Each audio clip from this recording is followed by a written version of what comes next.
Okay, let's look at simplifying uh, square roots, perfect squares that, and taking the square root of it. So here we have the square root of 225.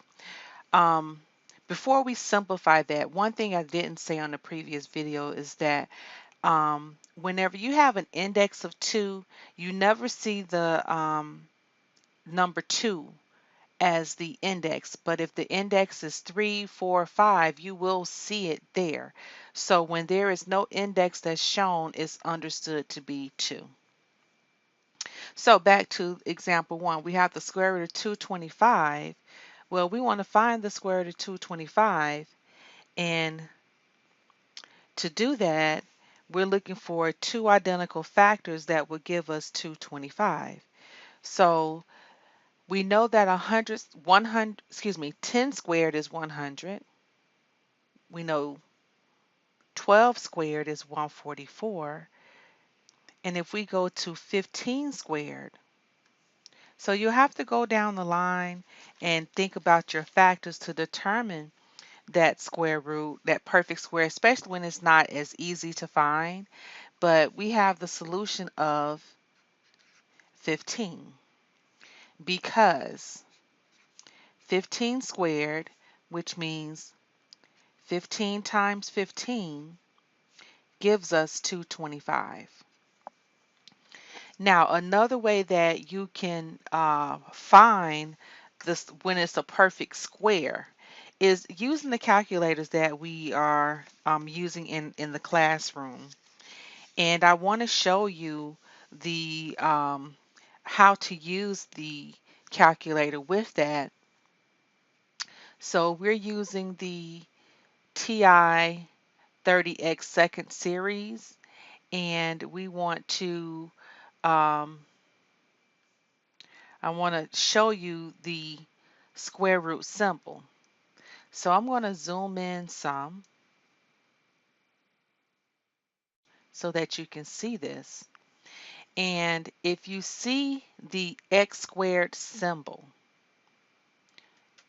and above x squared, you see a square root, a yellow key.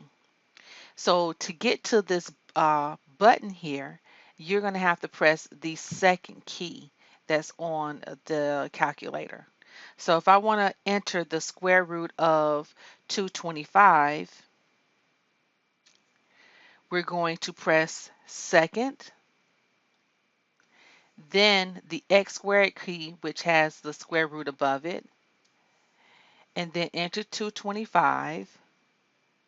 We'll close it with the parenthesis, and we press enter, and we have 15. So that is the square root of 225. So we can find all perfect square roots, and then I'm going to also show you how to use this calculator when it's the cube root or fourth root or fifth root, and find that particular button. So let's move on to the next example. We have here negative times the square root of 121. 121 is a perfect square, so the square root of 121 is 11. Therefore, we have the solution of negative 11.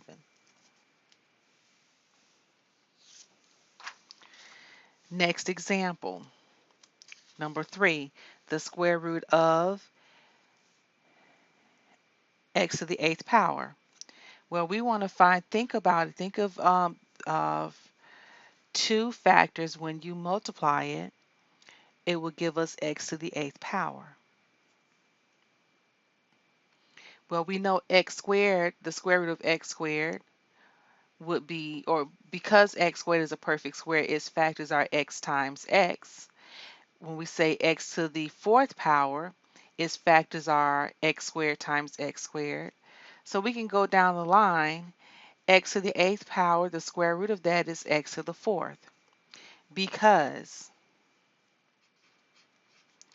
x to the 4th times x to the 4th gives us x to the 8th power.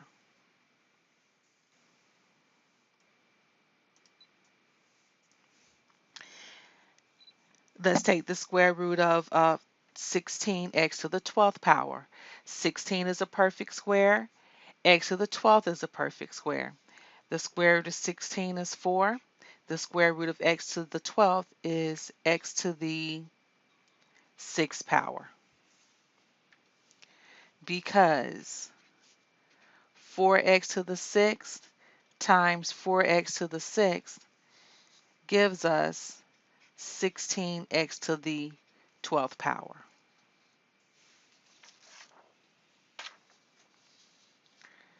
Next example, we have here number 5, the square root of 4 over 81.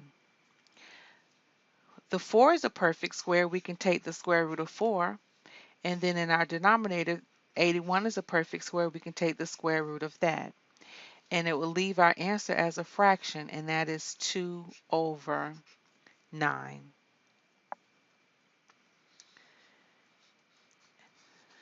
And number 6, we have the square root of x to the 6th over 9y squared. Take the square root of x to the 6th over the square root of 9y squared. Both are numerator and denominator. They're perfect squares. So we have here, this when we take the square root of x to the 6th, we have x cubed over our denominator, which would be 3y.